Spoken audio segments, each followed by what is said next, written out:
one who found me. How did you get up here? There was a hole in the fence. I know, but how did you get up here? The steps almost killed me. I'm not sure. It's a good spot. Wonder more people don't get up here. They don't know about the hole. Shouldn't you be at your party? I was until Dad called and told me you'd vanished. He will be annoyed. Dad? No, what's his name? You know his name. Do I? What is it again? Gordon Ormond?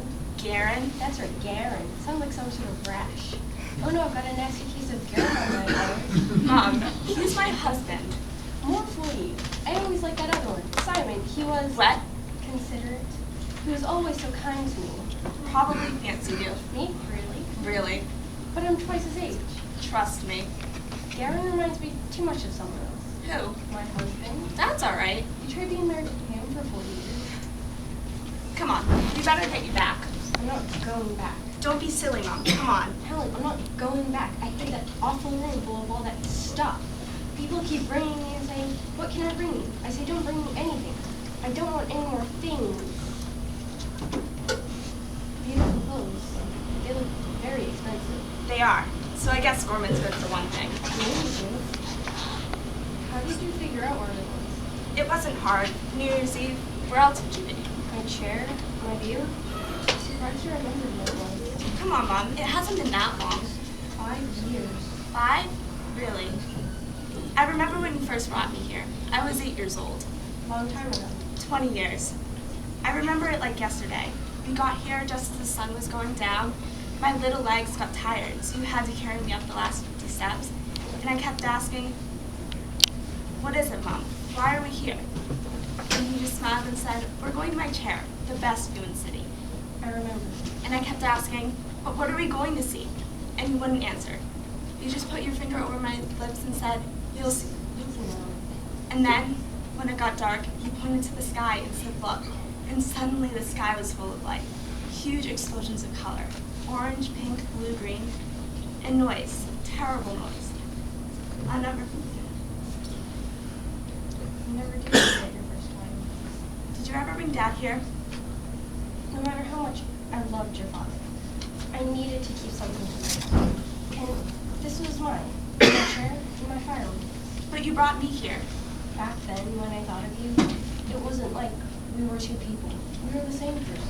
So it made sense to me. I knew it would mean the same for you as it did to me. Maybe I thought you needed to see me. Do you still think that we're one person? Sometimes. I knew you'd come. I wanted it to be just the two of us, me and you, our 20th anniversary party. It's not fair to Dad. He should be here too. I've already said my goodbyes to him. And besides, 40 years of being a wife, 30 years of being a mother, about time to just be me. Mom? This is my last fireworks fun, and I wanted to share them with you.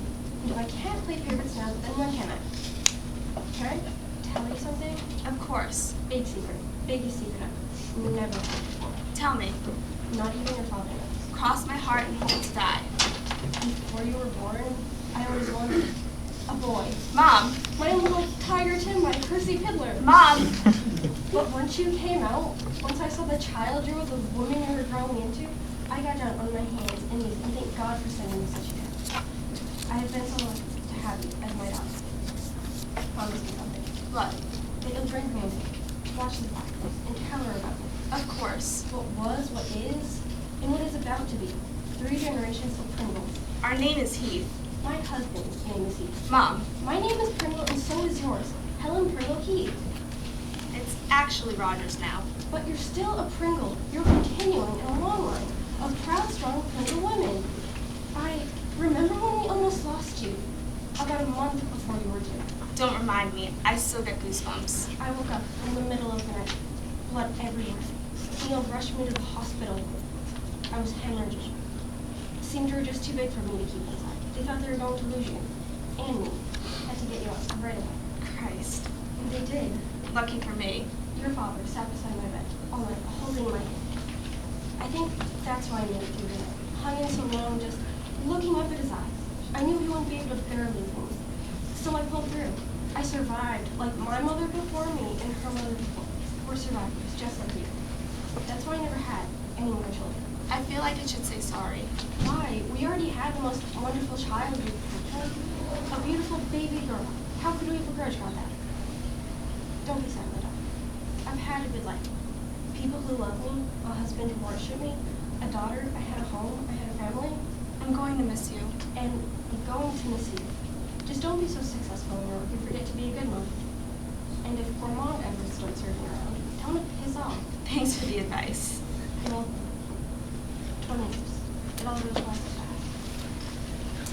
Don't talk out for long. Wake me up when it's right. Mom? Quiet now. No more words.